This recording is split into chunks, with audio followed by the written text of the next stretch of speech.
This morning, I'm going to be departing Nazaré. We just spent one night here, and the wind's going to be coming from the south, so it will be going against us.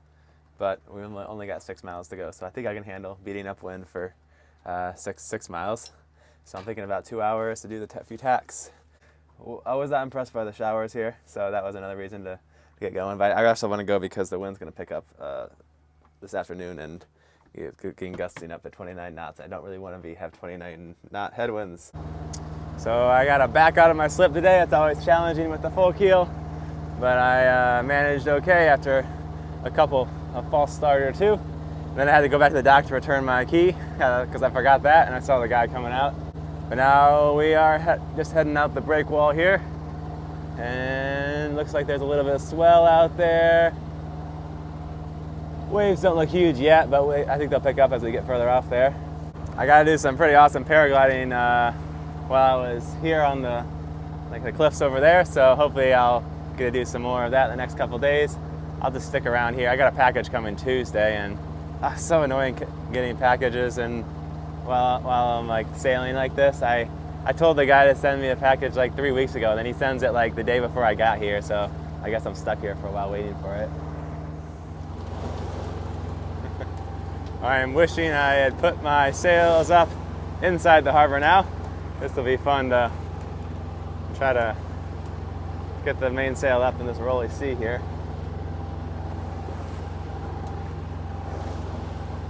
Maybe one of the few days I wish I had my halyards run aft to the cockpit. Can you see the waves over there? Maybe when the swell, you get the top of the swell. Yeah.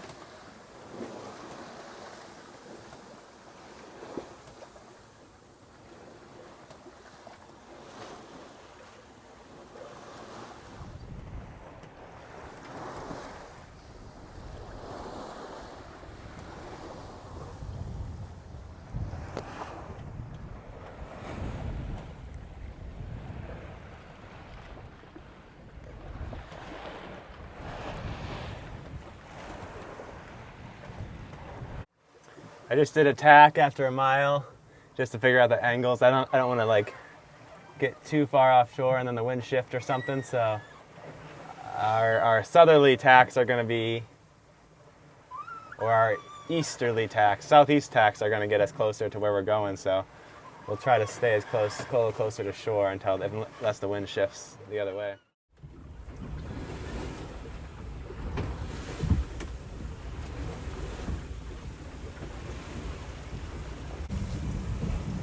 Fishing boat out there. There's the river.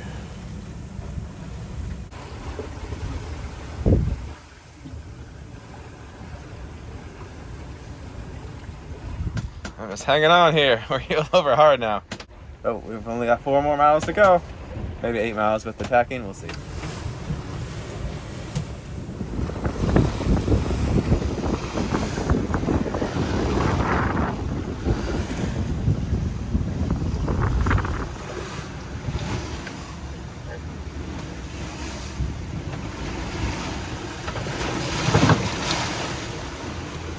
Oh, got my seat wet.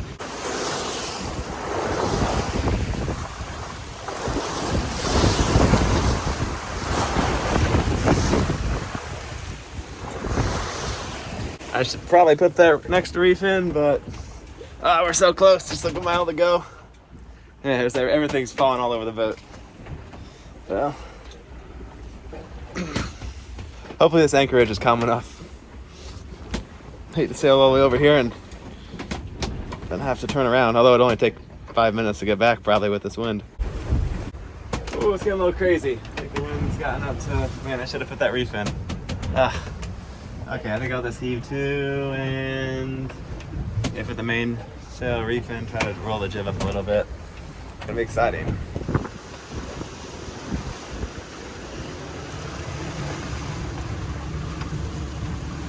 I got the sail reef.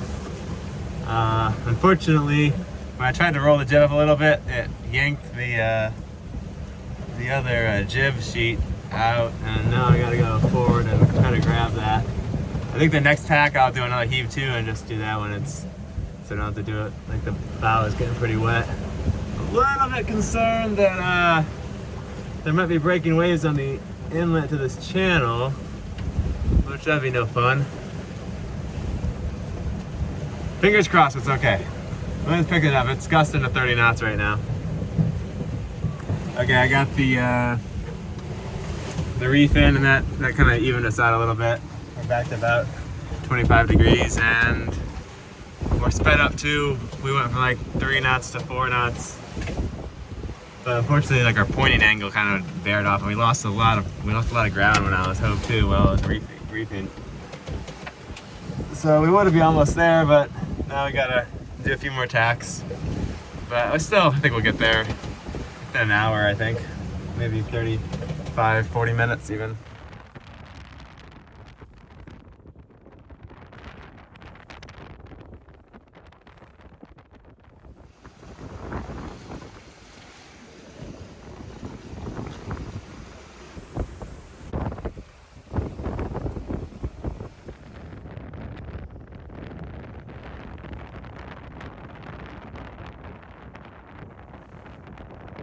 We're almost there. Just hand steering the final half mile into the bay, and then we'll see which side I can drop the anchor on.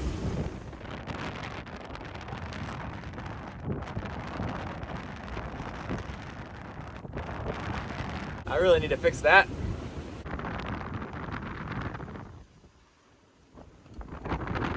And we were surfing, we're doing 7 to 8 knots. Coming into this cove. This would not be a fun one to do at night. I can tell it's pretty narrow entrance and very, very rocky.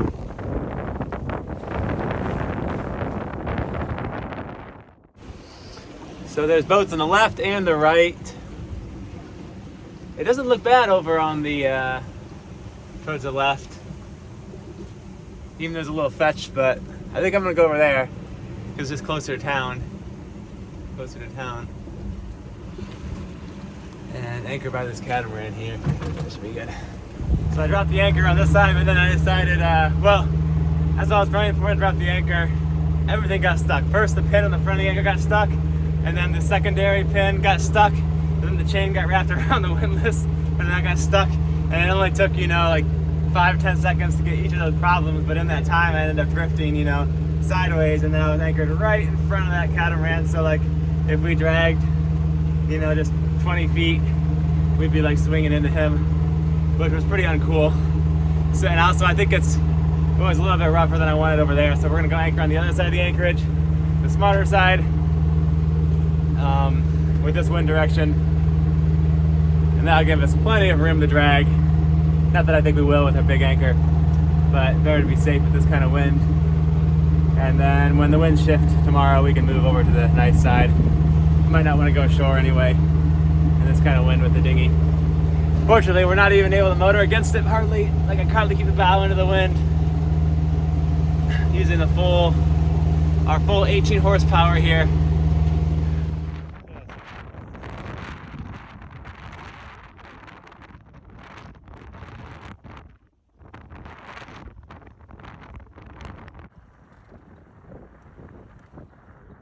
Here's our track. Started out real good, and then angles get real bad when I put that third reef in. And then there's where I originally anchored, and then here we are anchored now. I spent yesterday anchored on this side of the bay, but now the wind switched around, so going back to the side of the bay closer to town, and that'd be nice for when I dinghy to shore. Also, just a few more boats here to kind of keep my distance from. Anchor set, just gonna blow up the dinghy, try out our new pump here. Seems to be pumping, and it fits my valve there. This one has so many different sizes, that's awesome. Kind of slippery pump though, sliding all around. I think I like that wooden one I had better. The dune looks like fun to explore. There's a tunnel in the mountain. Oh, it goes to the other side. Check it out. Oh, very cave-like.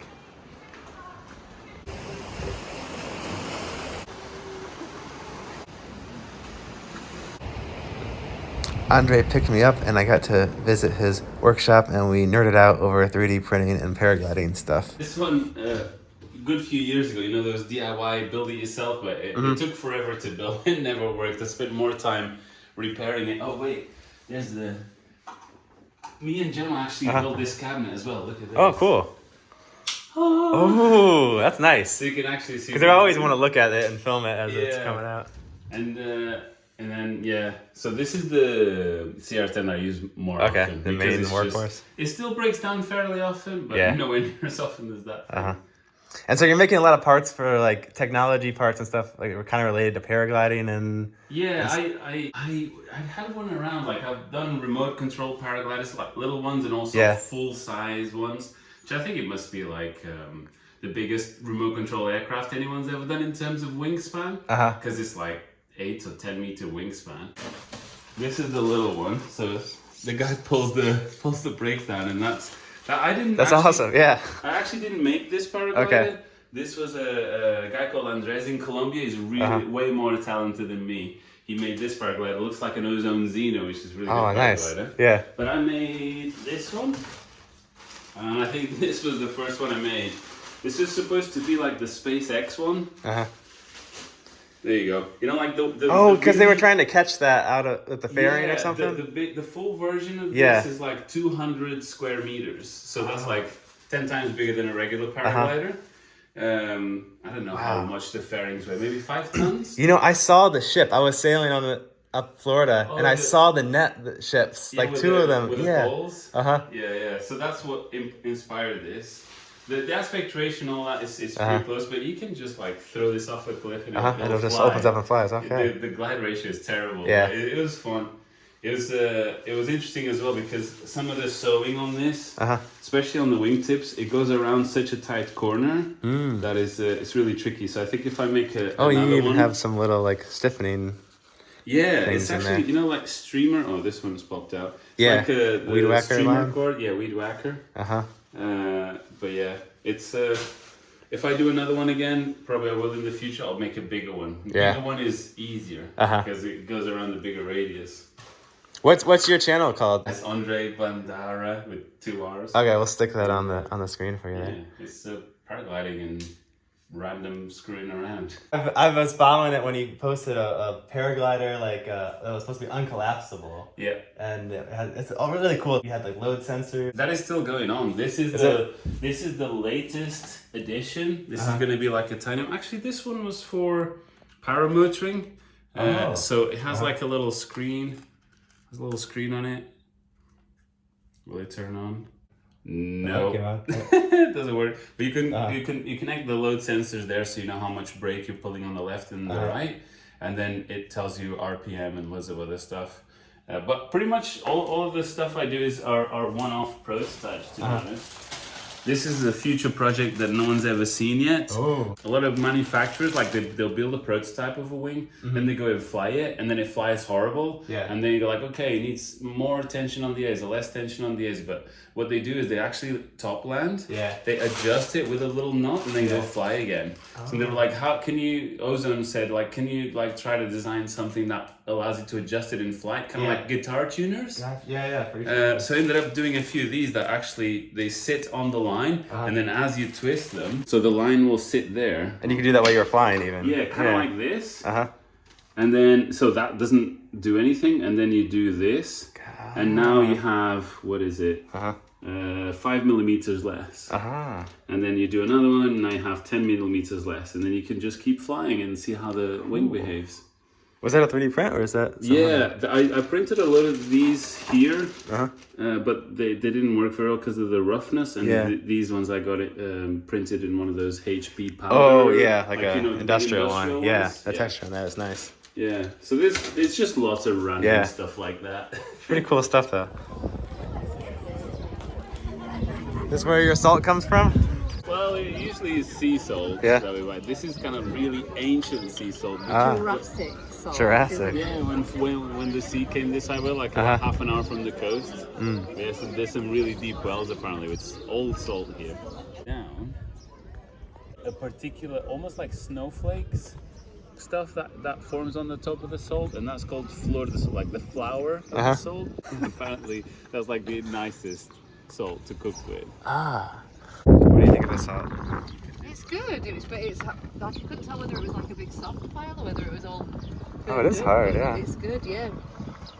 Go on, lick it. You've got to lick it. It's not as salty as I would have expected for salt. It's a little known fact that when you piss on salt.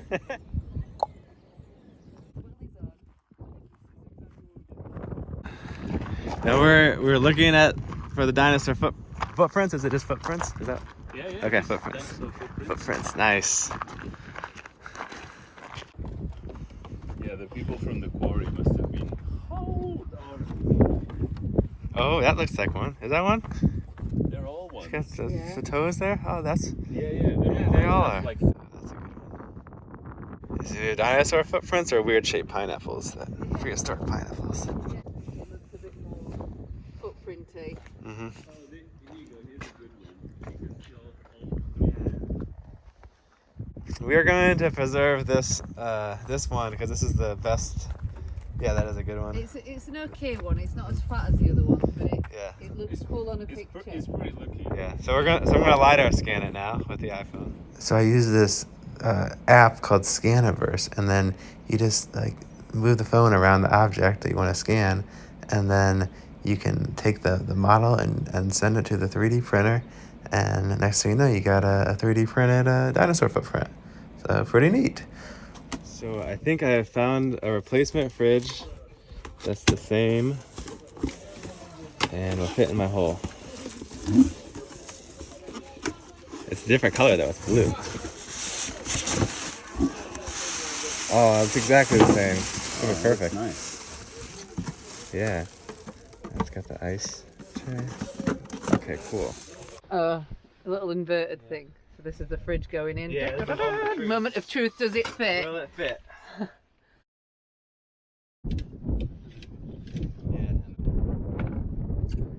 Going out for a little day sail just around the bay, and we got some nice wind, just about 10 to 13 knots. Three gliders I counted.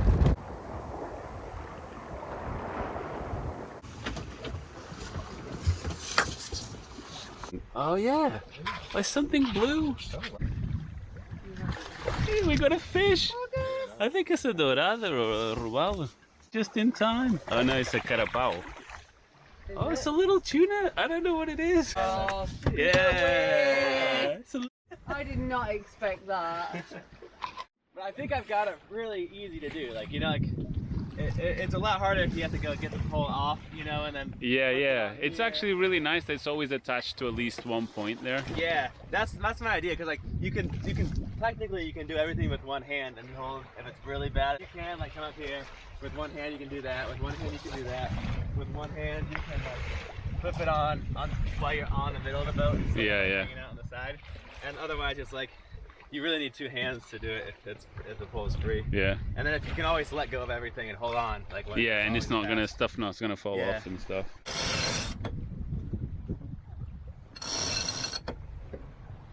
Pretty good. Do you want me to take it? Okay.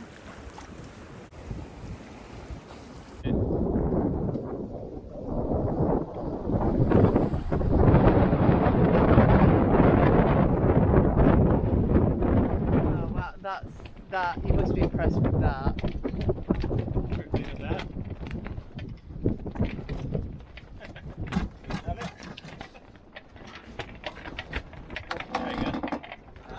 No way. After our sail, we still had enough time to go on one more paraglider flying session. And I don't know how he does it, but Andre got some amazing footage while flying his glider right next to me. Just incredible shots. Just flying with one hand and the other hand with his phone. There he is.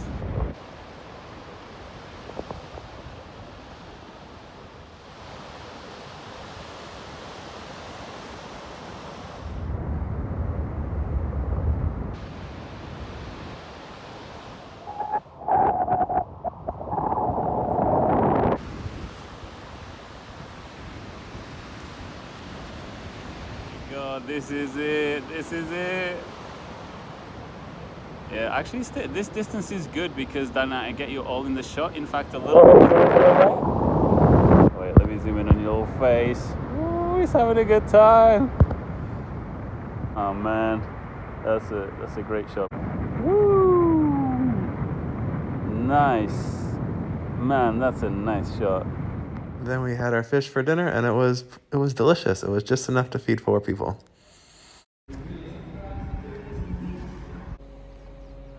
Today we're exploring this kind of Portuguese castle town. You get to walk around the wall. Like there's no railings. It goes all the way around the town.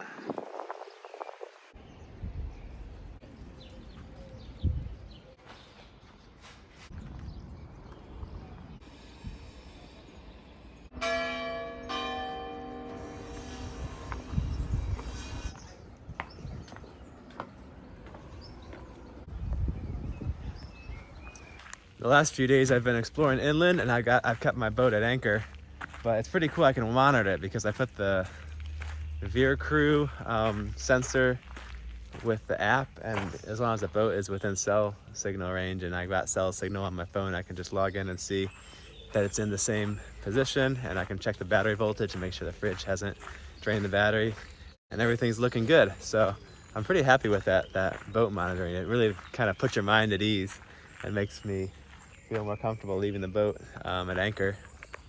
I'm just walking Andre's dog today in the forest. Look at all these windblown trees. That's so wild. It looks like a warped image. Thanks for watching, and a massive thanks to Andre and Gemma for hosting me and sharing a bunch of great footage they took. And also, check out their YouTube channel. It's got really cool paragliding and just random content. In the next video, I'll be sailing down the coast of Portugal, working my way towards the Med still, and I hope to see you then.